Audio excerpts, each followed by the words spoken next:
Hello. Um, I'm here to show off the add-on I've been working on. Basically, it's just a compilation of my most used operations that I usually run as separate Python scripts, but I just thought it would be nice to compile them into one. Give them a nice UI so they function better. The first one is to rename bones, and the second one is to transform bones. Basically, the transform bones. I posted a clip on X, and a lot of people actually liked it. So I thought I'd just compile it into something nice. And then the rename stuff basically just um, renames, basically like the batch rename, but it has an added functionality where you can duplicate and rename. For example, for someone like me who likes rigging from scratch, I find it really hard or annoying rather when you duplicate a bone and then you have to then rename it. For example, if you're working with several DEFs and then you want to make them MCH, for example, or you're trying to build an FK chain or an IK chain, with this rename stuff add-on, you can just specify, oh, I'm removing this prefix DEF, replacing it with MCH, and you duplicate, and that functionality is already done. It just kind of makes the workflow easier. So in this video, actually, I'm basically showing you how I rig lips, and then also showing you how the add-on works with my workflow. Then also showing a dynamic custom shape.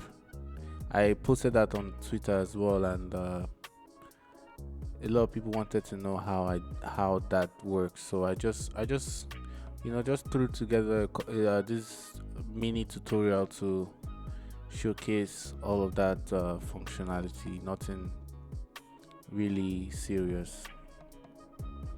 So right here I'm creating the tweak chain, basic stuff, just copy transforms and stretch to.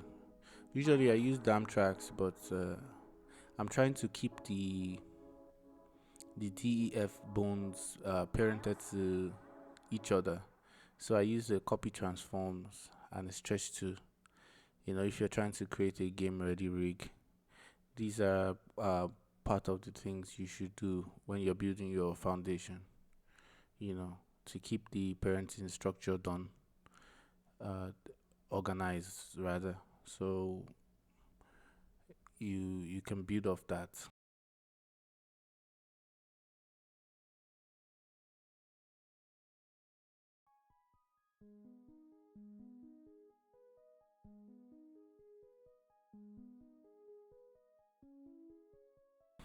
So I just symmetrize to the other side. I have my naming conventions done. You can see the twig bones, they work nicely. And I'm just going to display as sticks because it's easier to see. And then I'm going to bind with, I'm actually using Auto Rig Pro because I find that it's the binding is quite better, but you can also use automatic weights. That works as well. I have it mapped out in my quick favorites, so I don't have to open up the add-on all the time because I only use it to bind actually. So I'm posing up my lip to see how it works, and as you can see, it works fine. So I go to my edit mode and give the tweak bones their own color so I can see it better. I create another bone. I call this one the lip control. This is the one that's going to be driving the main transform, the main lip transforms. So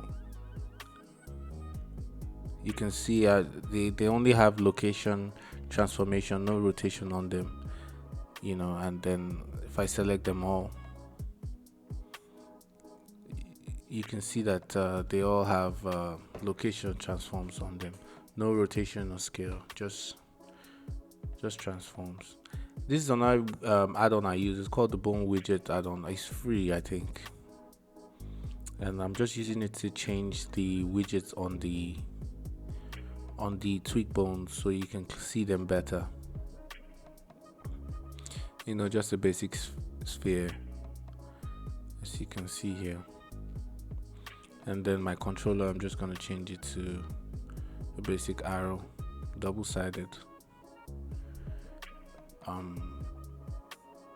This pop-up menu is good for shaping and sizing your widgets whenever you use the Bone Widget add-on.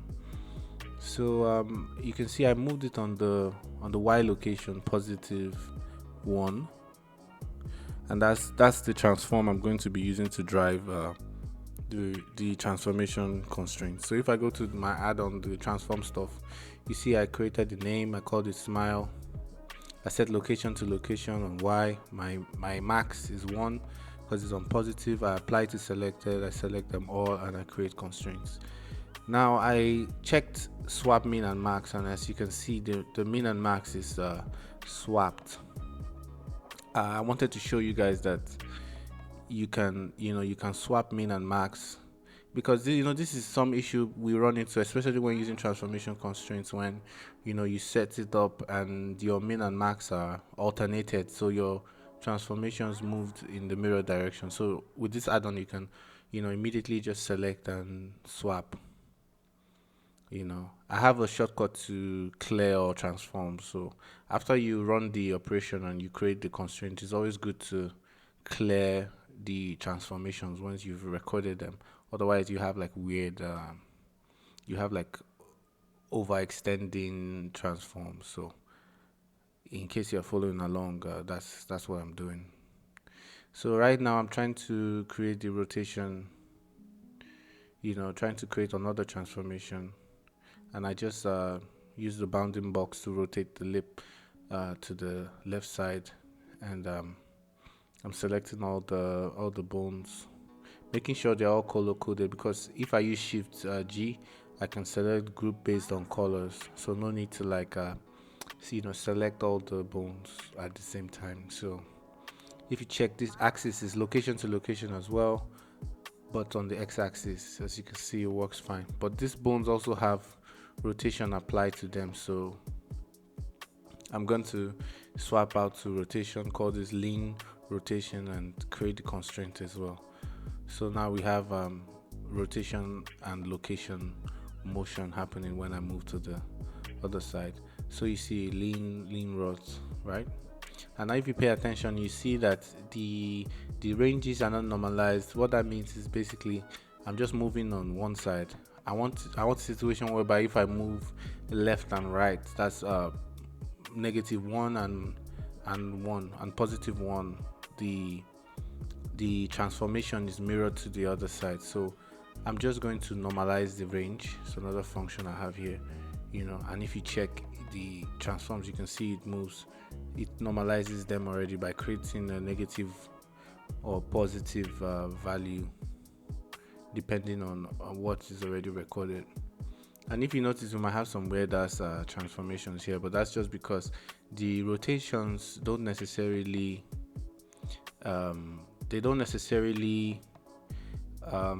mirror correctly. So I just have to manually swap the min or max whenever is necessary. As you can see, I want some of the tweak bones are not moving the same way. As you can see here, I'm just trying to just tweak it up, just make sure everything's okay. This is something you normally do by going into the constraints and checking out those boxes, but bro, that's a lot of work. So these are part of the reasons why I created this, so that it streamlines the whole process.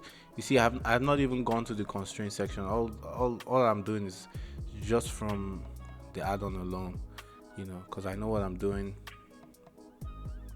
By the constraint name, you can choose what constraints you are targeting, because I noticed, okay, I think it's the rotation that's off, so I'm swapping the min and the max of the rotations, just to check if it's okay. you know the rotations, I think the rotations have to be the same. Yeah, that's looking better.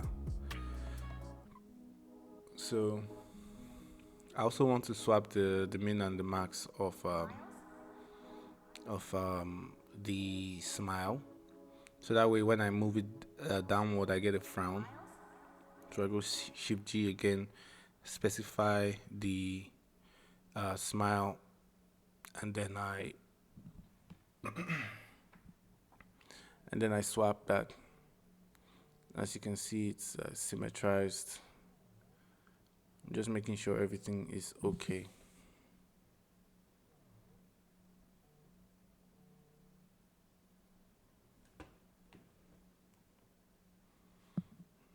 As you can see, everything is moving really good, as you would expect. Everything is looking really good. So another part of this tutorial I wanted to show out the dynamic. I wanted to show out the dynamic custom shape that I explained. Since we already have this mesh weight painted already with automatic weights, if we separate a loop, separate that loop and the edges, and we want to use this as a custom shape, it's going to inherit the same transformations as the mesh, since it has vertex group information. This also works for, if it has shape keys or drivers, it also inherits that. That's the beauty of this. Usually I can add this to my bone widget collection, but since it's like a one-off thing, I don't want to add it to my bone widget collection. I'm just going to manually add it so people that don't have the add-on can see. So that's lip 2. I'm just going to rotate it in the right direction, get it all done nice.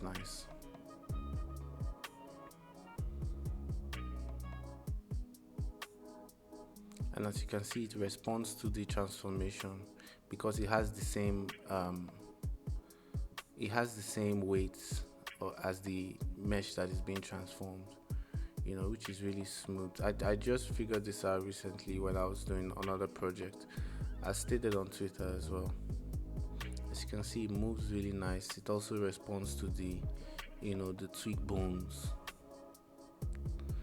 So what I can do is now I can parent all my tweak bones to this bone. So this will be like the central mouth control, like the mouth master, as you can see. And it responds. The shape responds to the tweak transformation.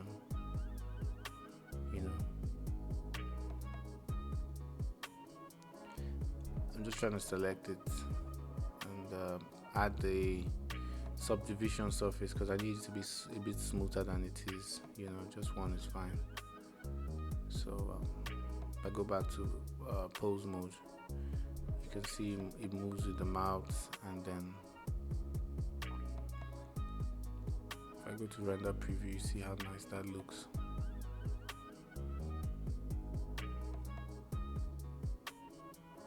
Beautiful. So basically it's just like a compilation of showcases. I just wanted to show you guys. Let me know what you think. The add-on is available on my Patreon for free for anyone who wants it. I'm trying to move more traffic to Patreon, so please support your boy. All right, see you guys.